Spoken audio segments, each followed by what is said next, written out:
Shalom Bapak Ibu, puji nama Tuhan karena kita bisa hadir pada pagi hari ini. Itu berkat kasih kemurahan Tuhan. Amin. Semua sehat atau ada yang sakit? Kalau ada yang sakit, percaya Tuhan menyembuhkan engkau saat firman Tuhan berlangsung.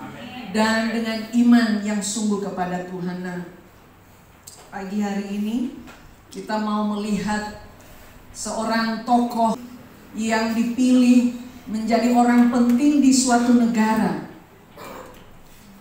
Mungkin hal ini kita sering dengar tentang siapa itu Esther. Ya, dia merupakan tokoh yang terkenal dalam Alkitab, di mana hal yang dia terima itu sangat-sangat luar biasa dalam hidupnya. Saya mau mengajak kita membuka Esther pasal yang kedua. Ayat pertama saya bacakan buat kita. Esther diangkat menjadi ratu.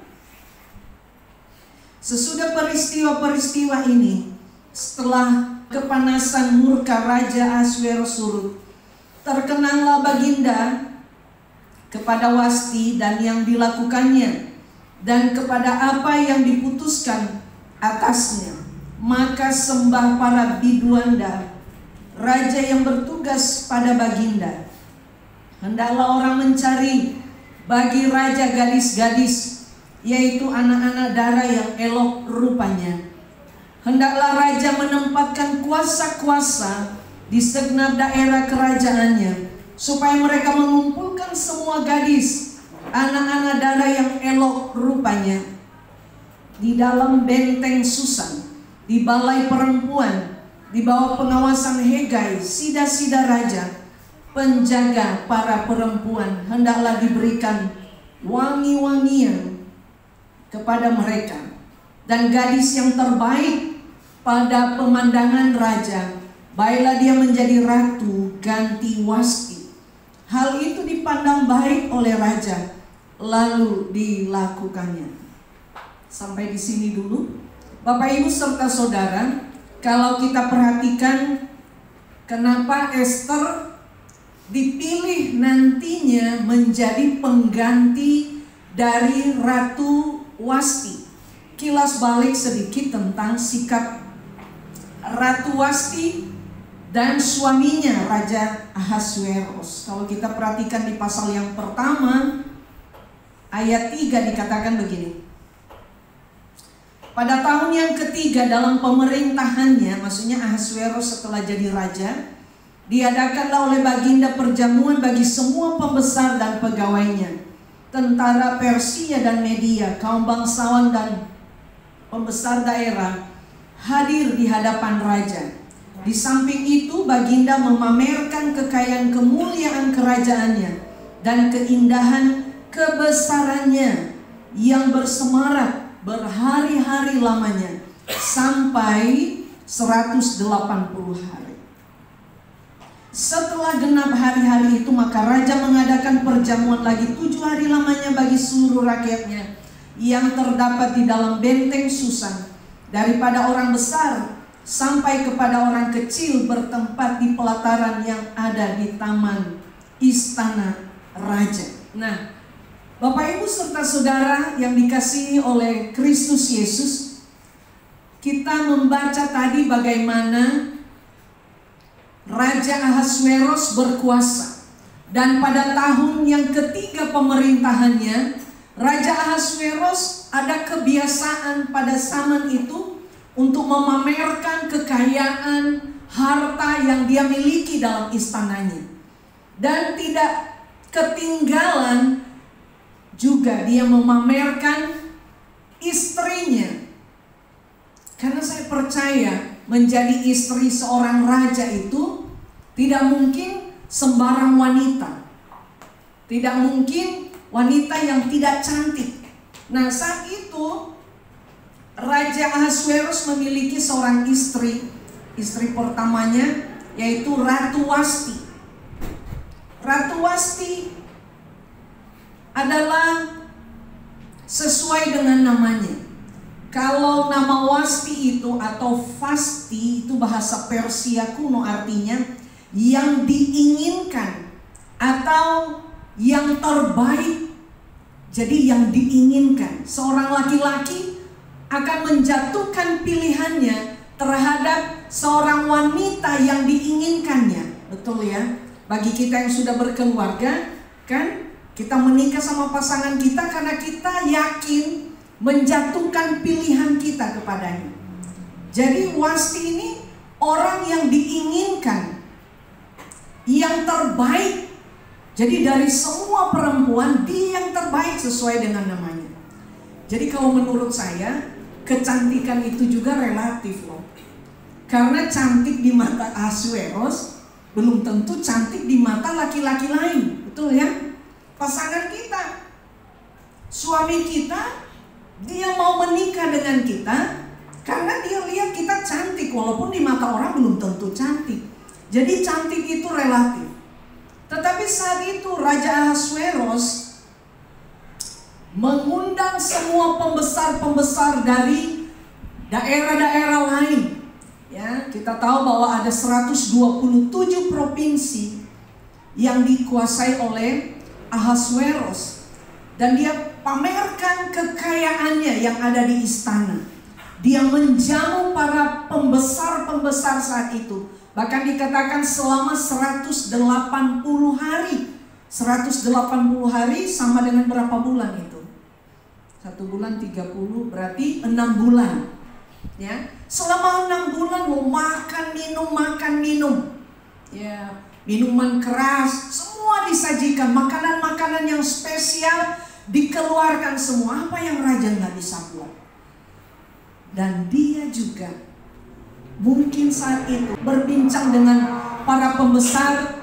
Biasa kan, yang mana istrimu? Karena waktu itu Ratu Wasti itu nggak boleh ada saat itu sebelum dipanggil oleh suaminya, raja. Yang mana sih istrimu? Bukankah bapak-bapak kalau berkenalan sama temannya, ya, akan memperkenalkan istrinya. Oh, ini istri saya. Ini suami saya, sebaliknya seperti itu. Dan digoda-godain saat itu Raja Ahasuerus. Yang mana sih istrimu? Hartamu segini aja banyak loh. Pasti istrimu cantik. Dan pada waktu itu Raja Ahasuerus memerintahkan supaya Ratu Wasti dipanggil untuk datang di muka para pembesar-pembesar dan khalayak banyak. Bapak, Ibu, serta saudara, tetapi apa yang terjadi? Ratu Wasti dikatakan dia menolak, ya. Dia menolak untuk perintah raja ini. Selama ini mungkin Bapak Ibu hanya kita mendengar yang dibahas hanya mengenai kejelekan-kejelekan Ratu Wasti yang menolak apa yang diperintahkan suaminya kepadanya. Saya bukan mengajarkan nanti ibu-ibu di sini melawan suaminya, bukan ya. Tapi dilihat dari sisi lain. Ternyata setelah saya gali, saya pelajari bahwa Ratu Wasti punya alasan untuk menolak dipamerkan di depan khalayak banyak. Karena ada catatan yang menurut dia itu tidak pantas. Karena Ratu Wasti ingin dipamerkan dengan tanpa busana. Kebayang?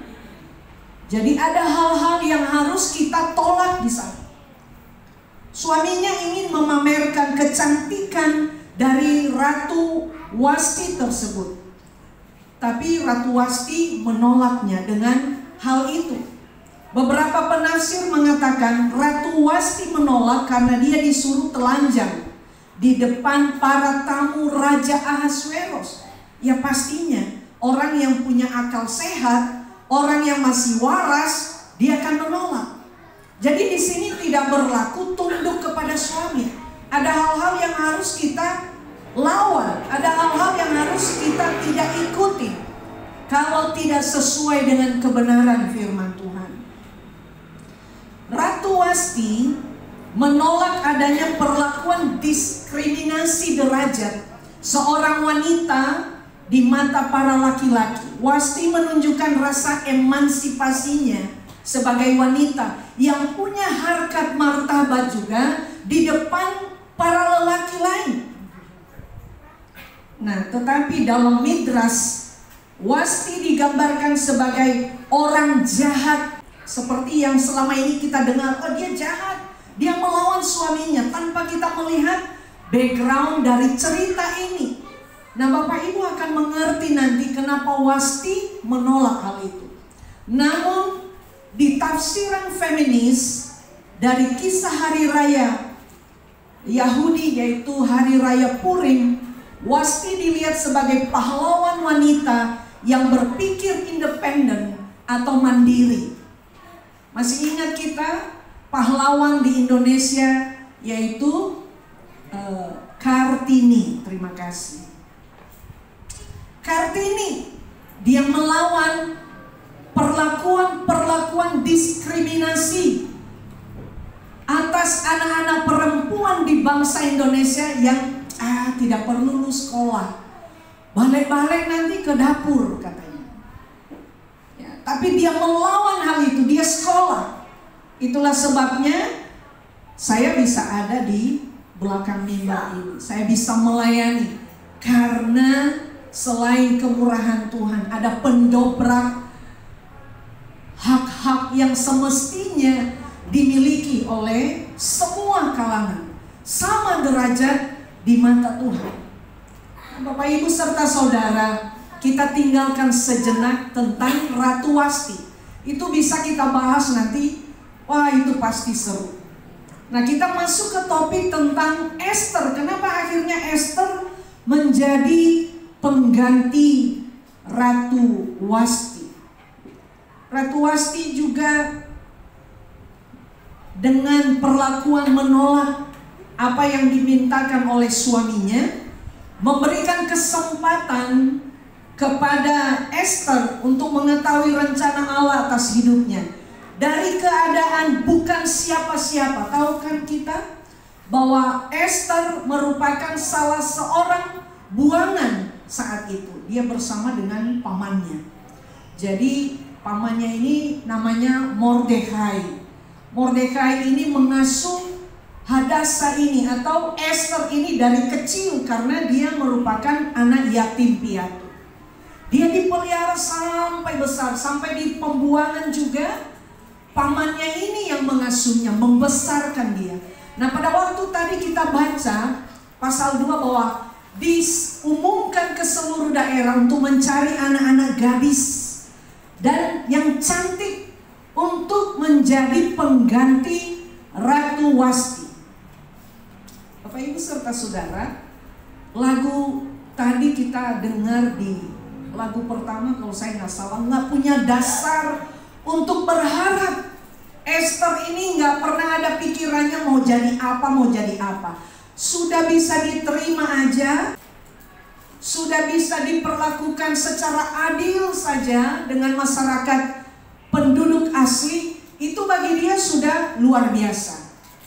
Dia sama pamannya, diajarin pamannya, tapi tetap pamannya bilang begini, kamu harus tahu identitasmu, kamu orang Yahudi. Dan kita ada di tengah-tengah orang yang bukan orang Yahudi. Jadi pamannya ini bisikin sama Esther, kamu tetap orang Yahudi, kita orang Yahudi, kita ada di pembuangan ini. Tapi jangan kasih tahu kalau kamu orang Yahudi. Karena memang ada diskriminasi. Bukankah kita juga yang tinggal di rantau, ada di kota ini, kalau orang tahu kita dari, wah iya ya, seperti itulah perlakuan.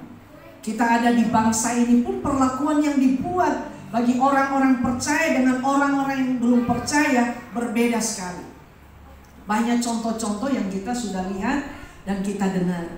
Nah, pada waktu dipilih, dikumpulkan anak-anak dara yang cantik-cantik, ya ada pengasuhnya di sana.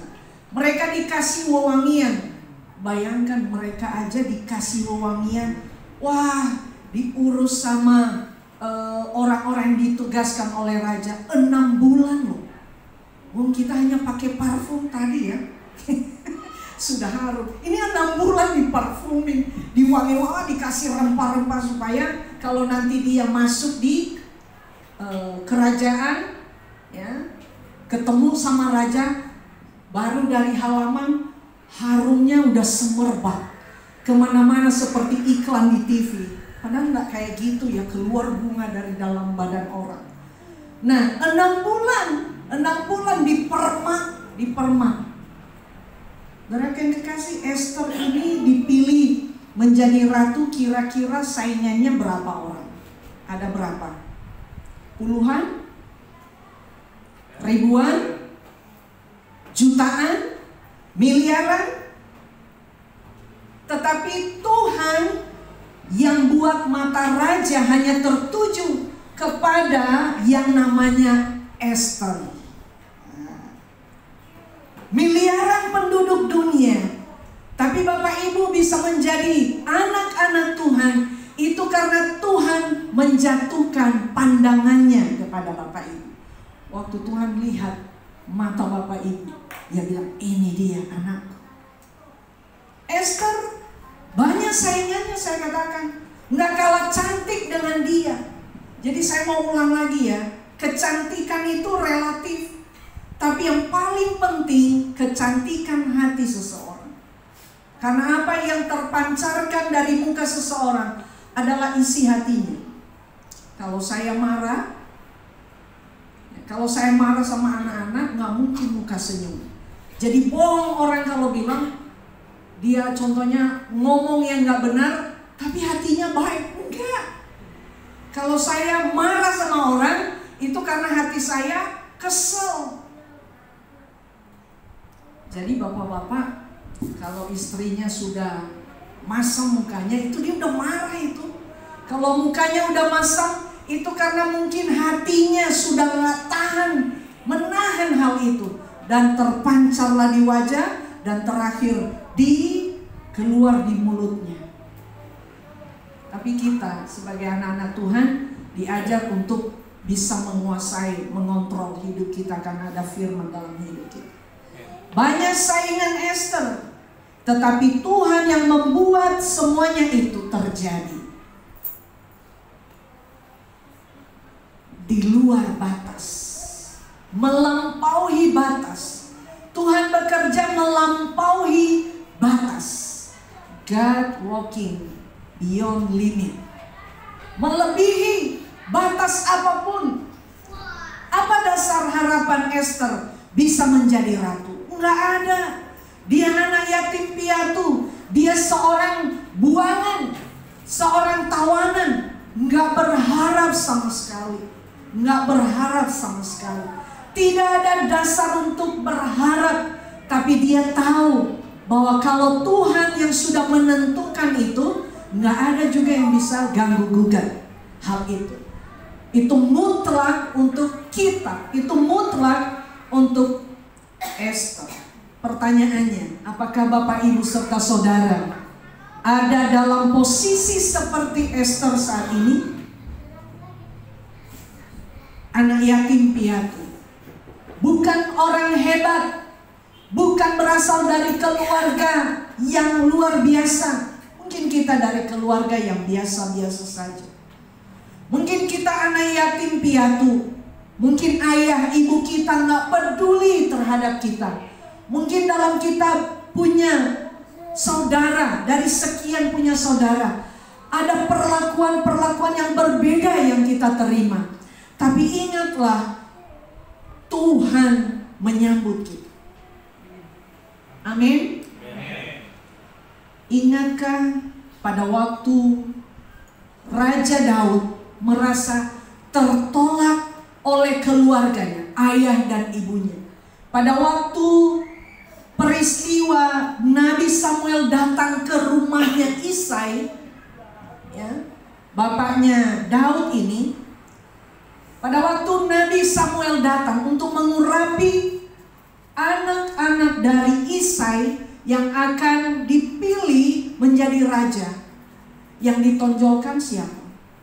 Kakak-kakaknya yang gagah perkasa, kakak-kakaknya yang punya postur tubuh luar biasa, di atas rata-rata.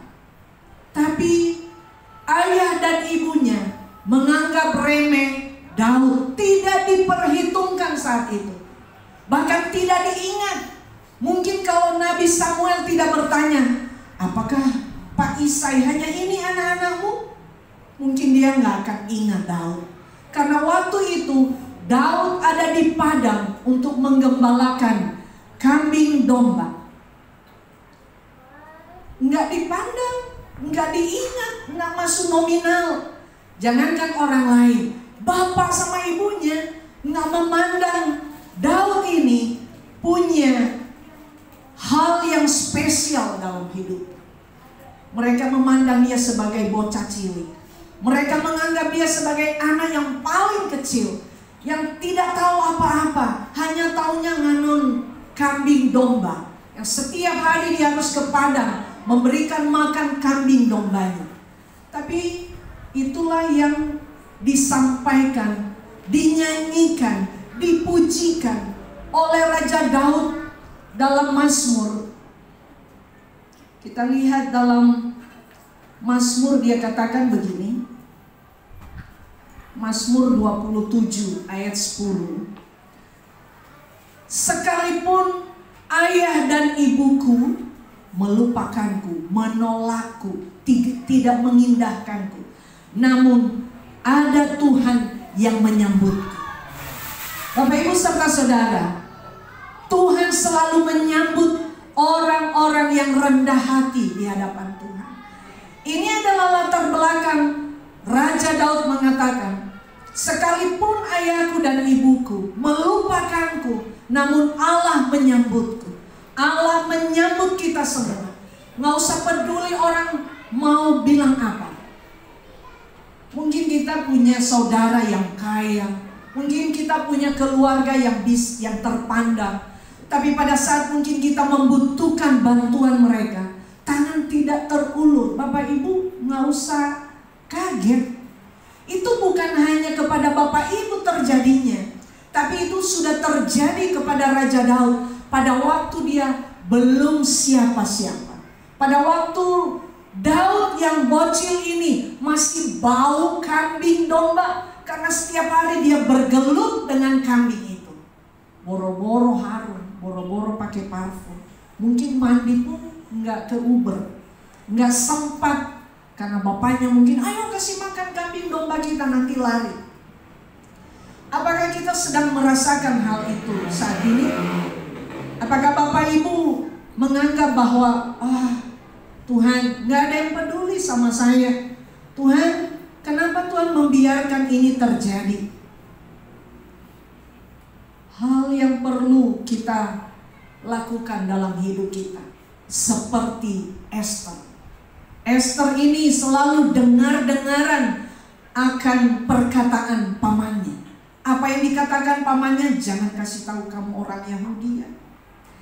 Jangan kasih tahu asal usulmu. Udah lakukan yang begini aja. Kalau nanti ya orang-orang yang ditugaskan ingin membuat kamu begini supaya kamu pada waktu berhadapan dengan raja, udah ikutin aja, ikutin saja. Ternyata taat itu punya harga yang luar biasa. Pada waktu taat, tidak komplain apa-apa, dengan cara yang Tuhan izinkan terjadi dalam hidup kita, maka hasilnya juga tidak akan mengecewakan. Esther dipelihara sama orang-orang yang mempersiapkan dia berjumpa dengan raja. Dan saat itu dia mendapat perkenanan. Seperti tadi saya katakan, Allah bekerja dalam situasi yang tidak terbatas. Daud yang kedua, yang kita lakukan saat kita mengalami hal-hal perlakuan tidak baik dalam hidup kita. Yang kedua, seperti Daud yang tidak tenggelam dalam kepahitan, tidak tenggelam dalam kekecewaan, sakit hati kepada orang tuanya, mungkin kakak-kakaknya, tapi ia datang kepada Tuhan sebagai pembela dalam hidupnya. Mungkin kita sedang merasakan satu. Mungkin ada di antara kita, Tuhan, aku gak pernah diperlakukan baik sama ayah dan ibuku. Aku gak pernah dipeluk oleh ayah dan ibuku. Aku gak pernah dibanggakan terhadap orang lain. Tetapi ingat, Tuhan menyambut kita asal kita mau datang kepadanya, kita mau lari kepadanya.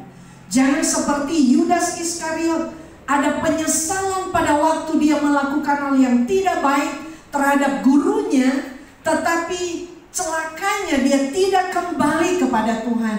Dia terhanyut dalam penyesalan yang tiada habis. Dia menyesal, tetapi penyesalan yang sia-sia tanpa perubahan dalam hidup. Mari kita datang sama Tuhan saat sekeliling kita enggak memberi respon. Kita menangis mungkin, Tuhan, ini Tuhan, hidupku kau seperti ini. Tuhan, nasibku kau seperti ini. Tapi Tuhan berkata, datanglah kepadaku, aku akan memberikan kelegaan kepadamu. Saudara yang kekasih, yang ketiga, apa yang perlu kita lakukan pada waktu kita mendapat perlakuan-perlakuan yang tidak baik?